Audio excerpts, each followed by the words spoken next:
ការហូបចុកមានសារៈសំខាន់សម្រាប់សុខភាពមនុស្សមែនទែនពេលណាដែលយើងហូបចុកអត់ត្រឹមត្រូវអត់គ្រប់គ្រាន់ទេសុខភាពយើងនឹងទ្រោមចុះខ្សោយឆាប់ឈឺបាក់សម្រស់ជាពិសេសសម្រស់ដោយសារអី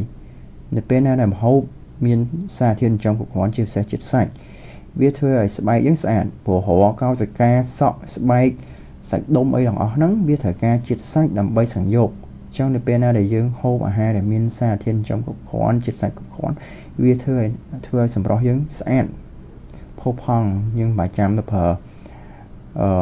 គ្រឿង cosmetic អីបន្ថែមទេអញ្ចឹងថ្ងៃនេះខ្ញុំមានអាហារមួយដែលអស្ចារ្យវាមិនអស្ចារ្យដែលល្អសម្រាប់ប្រជាជនយើងបរិភោគទៅឆាប់គ្រប់ជាតិសាច់មានកម្លាំងធ្វើការងារមានសុខភាពល្អហើយយើងអាចងាយឈឺអាហារនោះឈ្មោះថា Tamago Kake Gohan ឬក៏ប្រើជាភាសាខ្មែរគឺបាយក្តៅពងមាន់គោះចូលគ្នាហើយអានេះជាម្ហូបជប៉ុនដោយសារក្នុងខ្លួនមនុស្សត្រូវការប្រហែលជា24ក្រាមប្រូតេអ៊ីនអាហ្នឹងយើងនិយាយមនុស្សដែលរងមៀតធំដែរប៉ុន្តែបើសម្រាប់ប្រជាជនយើងមៀតទូច